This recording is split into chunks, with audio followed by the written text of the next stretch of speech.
show de marque.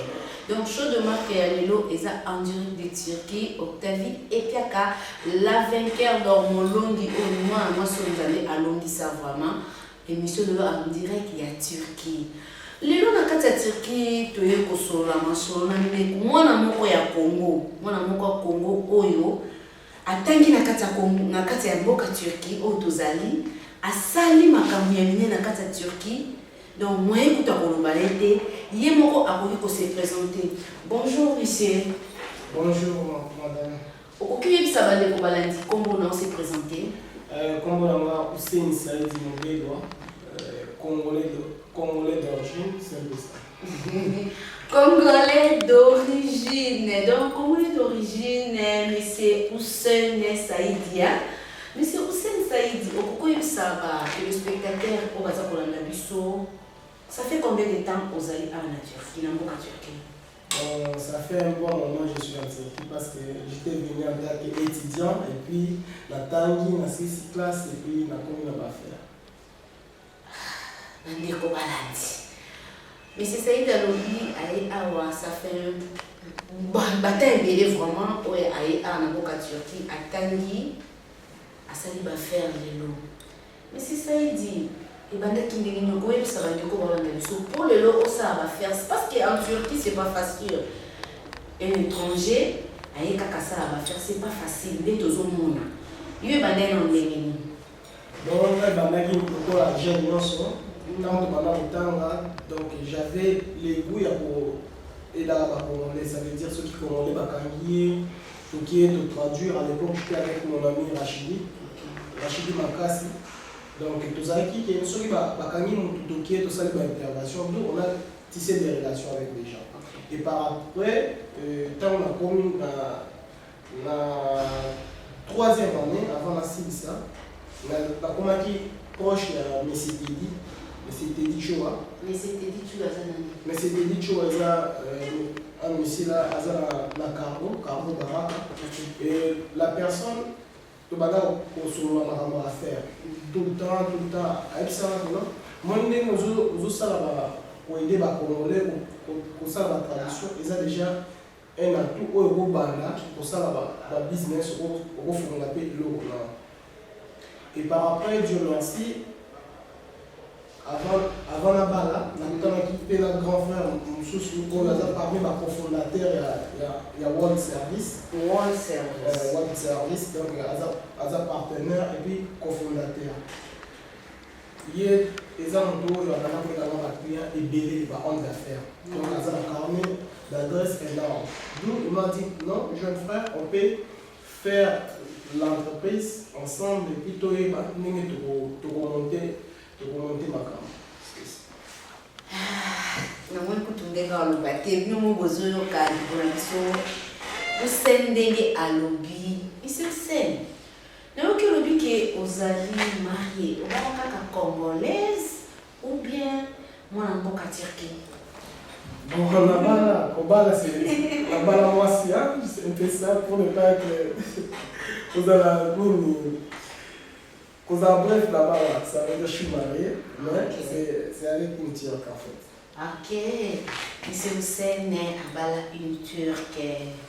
Donc, Obi, mon quoi, World Service. World Service, c'est quoi? World Service, c'est une société de consultation et de suite et trans. Ça veut dire quoi? Nous avons l'idée de mettre en contact les hommes d'affaires et le monde extérieur. Ça veut dire hommes d'affaires congolais ou turcs, au Union sur la besoin pour ça la business, surtout Turquie et Congo, parce que je suis congolais d'abord. La charité de l'Orient commence par soi-même, c'est ça. Donc, on a voulu d'abord commencer par notre pays qui est le Congo. On a mis dans le Congo, à partir de Congo, la Turquie met tout ça dans la business. Business, quel genre de business ça on peut expliquer parce que le business est trop vague. Pourquoi ça qui est ça la candidate na rolobanga musana na business na neza ka musalo na simba ka micro d'accord.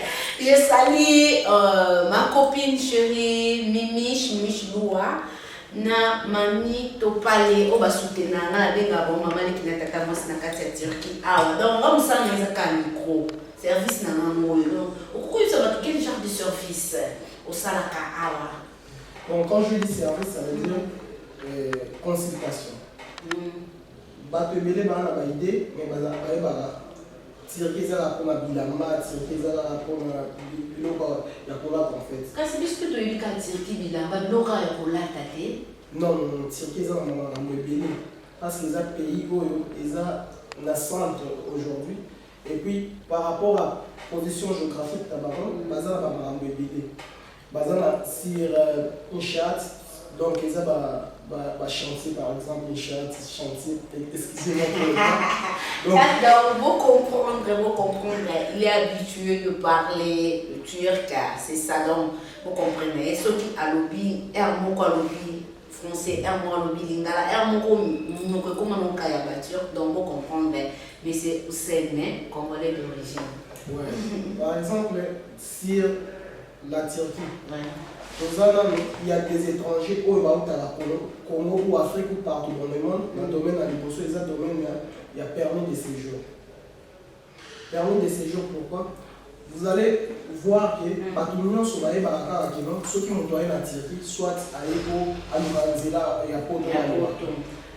Au contraire, la carte de la Turquie, après ça a permis de séjour, carte de séjour facilement. Et avec ça, vous pouvez s'installer pas mal au bandit parce que la vie est partout. Donc, nous avons une assurance maladie, donc domaine assurance maladie. Ceux qui ont obéi la nuit, ils ont un hôpital. Donc, toi, il y a résidence, tout ça, assurance maladie, toi, la domaine à études, et puis toi, la domaine à voyage. Voilà, on a une carte à tirer. Et puis toi, la domaine à hébergement. Hébergement, ça veut dire quoi? C'est lorsque mon tour, hasard. Mais c'est il y a service au besoin de permis de séjour, assistance malade, na résidence. Après, si on a comprendre bien un voyage. Parce que tu es bien tout le monde qui a na Turquie, na comment tu vas visa pesila. Ba visa pesila, et ndenga ko bandate, ba banda ko bazwa mikanda ya résidence comme un résident en Turquie awa. Et ndenga ko bandate. Okoki oyebisa bande comment faire pour approcher. Mais pour m'approcher, c'est facile parce que j'ai au moins l'adresse. Là, on va faire ça après. On peut sa numéro. Mais quand tu expliqué bango assistance malade parce que lobby on a Turquie du sous qui obéit. Soit médicaux ça passe. Mais qui ça passe? Mais pas dans on que assistance malade, résident donc nous ça passe toujours on a congolais pardon, pas congolais mais les étrangers en général na Turquie na katanda comment on va vendre dans sous 15 10. Dans la chambre, on va 10 personnes, 8 personnes. Mais pas dans le assistance à maladie, la résidence. Mais ça, moi, clair, il faut expliquer du son. On peut être clair, ça veut dire assurance maladie, c'est lorsque l'employé à qui la urgence, à on a assurance maladie, c'est assuré pendant une année. C'est lorsque ceux qui m'ont trouvé à directement dans l'hôpital et tout, à partir de l'hôpital, on checker, qui ont une assurance maladie, on payer sa réduction. Par exemple, ceux qui prient $500, pour l'exemple, il y a au foot par exemple $200. Pour dire que non, ceux qui m'ont trouvé disons. Dès toujours Turquie a passe national médical, étranger, passe bon mais la Turquie est parmi les pays où la médecine est avancée par rapport à les pays évolués.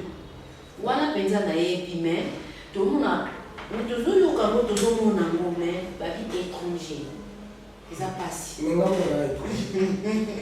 on sokoma no Turquie po otangiawa biso ba bisusu toyaba kaka na éviter par exemple on carte les carte assurance maladie réalisateur na biso Barça, s'il vous plaît, ne ka obengela biso na carte oyo. Bendela biso ngo vraiment bazwa ngo loba papa. Carte on a des cartes d'assurance maladie. Et si comme babeti bakomona ki aza assuré, ça veut dire que la réduction. Ça va, merci. Et ça la réduction. Donc on ne peut pas commencer à accuser. Bon, nous les Congolais ou les Africains on va s'adapter. OK. Au moment où on employé à Yébika qui non a une France par exemple peut-être dans le Manzikala qui est France ou Belgique pour ne pas dédier. Hôpital, hôpital élevé, Oyomo on a ambulance et les cas on a pas exemple donc assurance maladie les amis. Oyo, on a confirmé puis on a la question après assurance maladie. Donc on a celui aïe azasite. Avant de rendez-vous pour la permis de séjour, aza obligé à assurer. Donc, mon tout qui a lié dans la solitude, et là, il faut assurance maladie. Et puis, ce qui est pour ceux qui m'ont dit, après, ils sont et puis, il y a d'autres personnes qui sont limitées. C'est pas rapport à ça. Ça conseil gratuit, il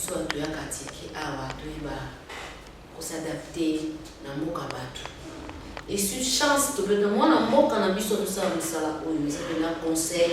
On a coupé des, on a coupé dans une part, on a conseil.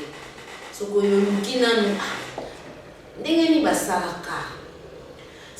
Ah, monsieur Ousseine, on a domaine il y a voyage. Au salaka déni, mais comment on peut expliquer quand tout va se passer? On a domaine à voyage donc là, la Afrique, on est assis pour Afrique mondiale. On a ici à la Turquie. Donc, nous avons la procédure à la visa au de Salara pour nous doit abîmer Afrique à mais l'objectif, soit à Bhutan, soit pour la malade, soit pour les affaires. Donc, là, avant, on doit être sur déjà parce que pour la crédibilité, il y a l'entreprise, parce qu'on doit déjà dans la vie. Pour là, les lots ont fouillé à Turquie. Je suis fier que l'on attend la Turquie pour la ici. Et je ne peux pas être égoïste. On a mon Nazaragé, oh, Baïtidia, les Aba Rachidi, les Aba Sabiti, les Aba Sonia Abdallah, les Aba Kabene et autres. Non, nous devons aussi donner des chances à la nouvelle génération, bah, on peut pas le temps. D'où tout ça, surtout, et l'autre, on peut être à accepter les Aba visa des études. Pourquoi visa des études? Parce que visa des études nous permettre que non, Oyo Bauti Congo va apprendre pour la défendre le ceux qui va 6 classes là qui n'ont pas bazongi ou bien bakoki ko vanda sous Congo tika na Turquie. Non, ça et comme il faut dépendre là mais mon ceux qui a 6 déjà classe à cause de mon bien pour femme. Mais c'est bénéfique déjà dans le monde qui est toujours dans l'intellectuel où il va défendre et bender la monde partout. Les amis. Na oki na zomi souci mamuke na ba faire parce que na moni bilamba na biso bazo sala na zomo non la plupart ya africains pe ba likolation sous pe ya Schengen bazo senga bazo la tango na moni bilamba ya tira drapeau ya Zaïre à l'époque na moni ba diplôme na moni ba biloko ebele awa ba chemise ba marque ba chemise awa. À part le domaine où il y a voyage, le permis de séjour, l'assistance malade, on a tous les domaines où on a pas la publicité à Okoyebisa. Ouais, ça, ils ont vraiment publicité. Ils ont chaque entreprise dans fonctionnement dans le monde, ils ont la sur la produit. Ça veut dire que moi, nous avons commerçant vraiment. Mais nous pas commerçant en relais, nous avons entreprise. Okay. Ça veut dire, par exemple, nous avons un entrepreneur?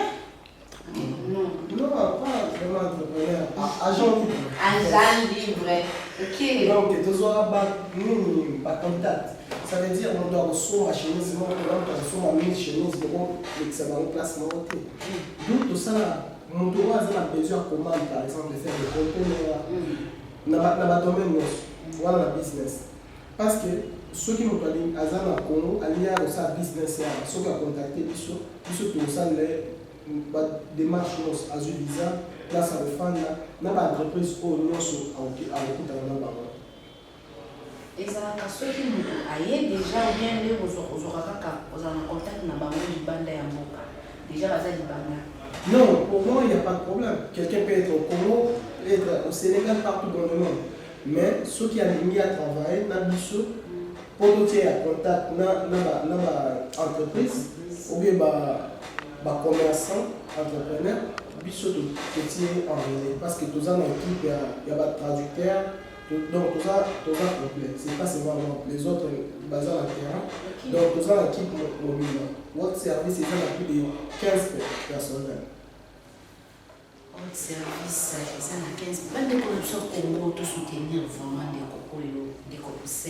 Aza vraiment un mot à part ça la Kimbo quand on a biso et on a parti là-dessus. Mais ce c'est un mon diplôme, la marque je sais pas, il faut combien. Pourquoi expliquer Bissot, expliquer Ngate, expliquer réalisateur de Barcelone, expliquer bateau baza pour la Bissot, de partout. Mais c'est un peu mis Bissot, le bel Bissot non, le bel comme on est toujours on a diplôme, surtout ma diplôme. Ah bah diplôme, tout le monde est là, parce que le diplôme c'est son, bah diplôme on est tout le temps et puis on va payer ça sur le diplôme. C'est par rapport à un banda qui et puis à côté du diplôme dans la licence exacte parce que dans une seconde on est université parce que nous on a banda master. OK. Ah ouais ça diplôme dans la langue dans la 6 langues on a payé ça diplôme dans la anglais. On a diplôme à madame parce que madame a ça là guida est ça food engineering. Tobe ma pea madame yeah madame pena fire kota aloba madame aloba te lingala to akoloba lelo lingala tozwa madame après mais canon olobi ya madame non bon oh eza madame pour y a sala guida donc eza food engineering siko y pour na entreprise to sala biloko to sala domaine ya biloko kolia d'où avant nini banquette baya hôtel est-ce que bateau basali biloko bazana diplôme nango donc on est utiliser le diplôme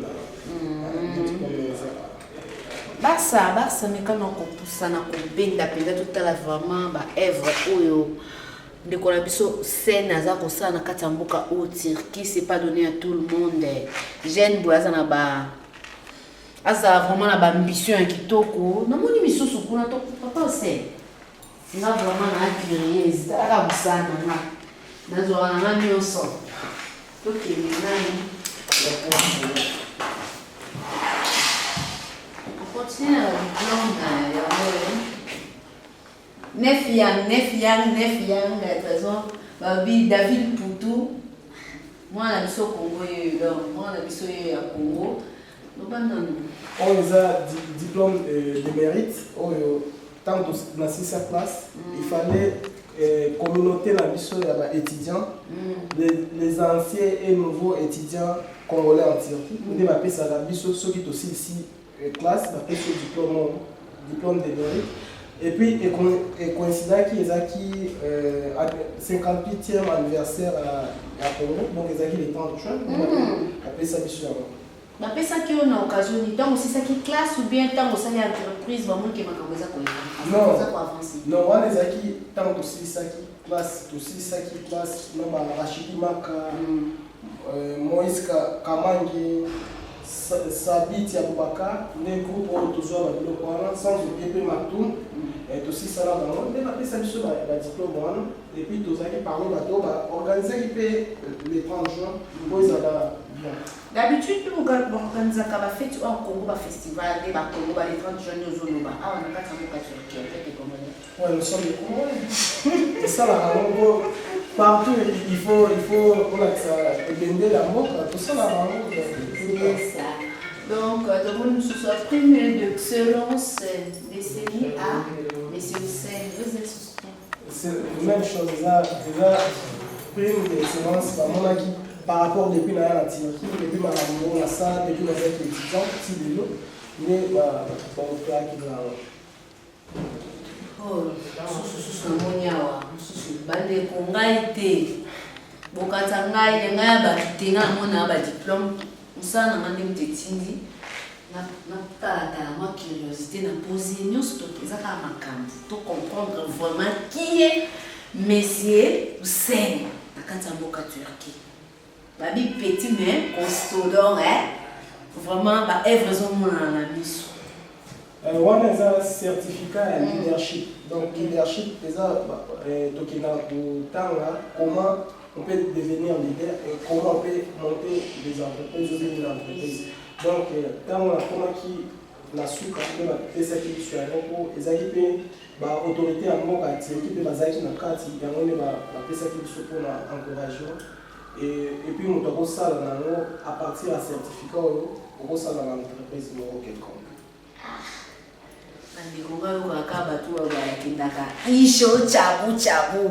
Mais un Congolais a créé une entreprise comme Néné. Donc, tout encourager, tout féliciter. Pour ne pas que le Congo tout dit mais c'est à féliciter. Tout ça ah, la madame Nabisonga, belle-sœur. Belle-sœur, bonjour. Bonjour madame, bonne.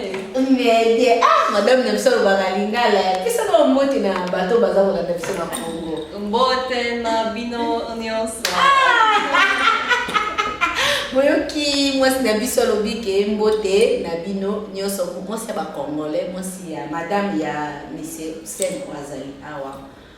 Il y a représentant légal, il y a World Service, madame Naye. Comment ça? Comment on a dit? Congo Nanga Bishra. Bishra. Madame Mobile. Madame Nalobi, il pose un diplôme à soutien à Mobile na Kanzamboka Turquie. Soutien ça rapport à Mobile na yo. On dit que c'est un diplôme Mobile. Anga Maji Nechi. Şimdi ben gıda mühendisi olduğum için yani Türkiye ve Afrika arasında da çok fazla hani gıda ihracatı oluyor. O yüzden hani gıda mühendisi tabii bu devrede işin içine girdiği için hani bilgilerimizi ben de olabildiği kadar aktarmaya çalışıyorum. Elle dit ceci parce que comme les Africains viennent nombreux pour acheter des produits alimentaires, d'où elle est du domaine, et on est à ça là, après ça on soutien pour l'État a confié sa confiance pour tout pour expédier partout dans le monde et surtout en Afrique. Vraiment une bonne femme, vraiment une femme courageuse. Moi ça m'a il arrive il y a des difficultés au monde Congolais parce qu'on a Congolais. Parce que sur le chiquion chungu sende Congolais bien Congolais ama problem çıktı ya da bazen problem çıkıyor mu? Yok yani olabildiğince anlaşmaya ve hani uyumlu şekilde yaşamaya çalışıyoruz. Alors oui, non, pas tellement, il n'y a pas de problème parce qu'on est en train de vivre comme les gens peuvent vivre. Merci. Lobasuka pour na ba Congolais baza kolanda yo pe pour na ba entreprise nyonso o baza na posa koya pemeli na bino na entreprise na bino o World Service. Nem debilirsin müşteriler için ve herkes bize ulaşmak istiyorlar. Bize ulaşmaları için öncelikle güvenmeleri, dürüst olduğumuzu bilmeleri ve en önemlisi yani gelsinler ve bizden hizmet alsınlar. Bunu çok memnun oluruz yani. Elle dit ceci, premièrement, il faut la confiance, que les gens puissent nous donner leur confiance et qu'ils puissent nous attirer leur attention, qu'on puisse attirer leur attention. Et puis ce qui est là, que les clients puissent venir sur place et ils peuvent voir notre service et notre qualité de travail. Merci, qualité et service de Madame Hussein. Dernièrement, on peut savoir comment nous sommes beaux et souka pour la émission de RTS Salam. Mbote na biso nyonso. Mbote na biso nyonso. Merci madame. Mais c'est au sein de zone yo pour qui kopesa contact na yo pe adresse na kati ya Turquie na bato nyonso baza na mposa rapprocher entre entreprise na yo World Service. Numéro na moi eza 0555 007 76 69. Numéro ya contact au balingi penza babenga monsieur Sen pona World Service babenga na 0555 00 77 559. Donc soko bengi ozwi ye moko ako indiquer ndenge boko solola kaka mo ekuta olobeza te boko zwa ye moko ko expliquer bino ba détail nyonso. Mais c'est OK aussi ça adresse nyonso. Si ça adresse site pesa ceux qui ezali au PC numéro adresse na bino ya normalement adresse na biso ya site makambo nyonso eza na kati soki moto akoti na World Service business soki akomi yango na internet nyonso kobima na adresse na makambo nyonso epe akobanda kosolola na biso à partir ya mail direct. Merci. Merci, nous sommes à la fin de notre émission. Donc, ce moment on doit partir à Turquie. Eza Nabanda Kunabino, partout, Eza, grâce à les grands caméramens, Nakatia Turquie, mon réalisateur Barcelone. Babi Mobile attendent, Yemoro Pazan m'a contacté Belé, je salue ma famille, Epiaka Kinshasa, précisément mon frère héritier Epiaka. Toute la famille Epiaka, à ma fille Marlène Kayenge, ma fille Marlène Chiclet à Angola, na pesi Sosuba, copine Nangami Balé, Mami Topale, on a benga maman Leki na Mimi Loua Misha, on a benga ratata moi si donc maman bakanga na Turquie à lokola famille na bango. Na sepela mingi ba camarade misato ba batambola te mais biso totambola ka babi maître Ika boika la kata Turquie 4 fois champion na pesi mbote biska bozali na pesi na Europe partout o baza ko na mission na biso na pesi no mbote famille mobimba donc mbote o ne saza pour ça ko contacter bobenga biso na ko bokomona o aza pour ça ko contacter Octavie et puis ka émission sur show de marque abenga biso bokomona na bandaku parce que otala bomona na ba na sewana bokomozwa numéro ya kobenga mon réalisateur pe na Octavie et Piaka. Papa Hussein, merci vraiment. Merci de l'avoir qui bien. Merci, c'est vraiment de vous. Merci Névi qui a parlé de ce que tu as fait, madame. Merci. Merci, Mwana Mboka Congo. Merci. Bon, bye.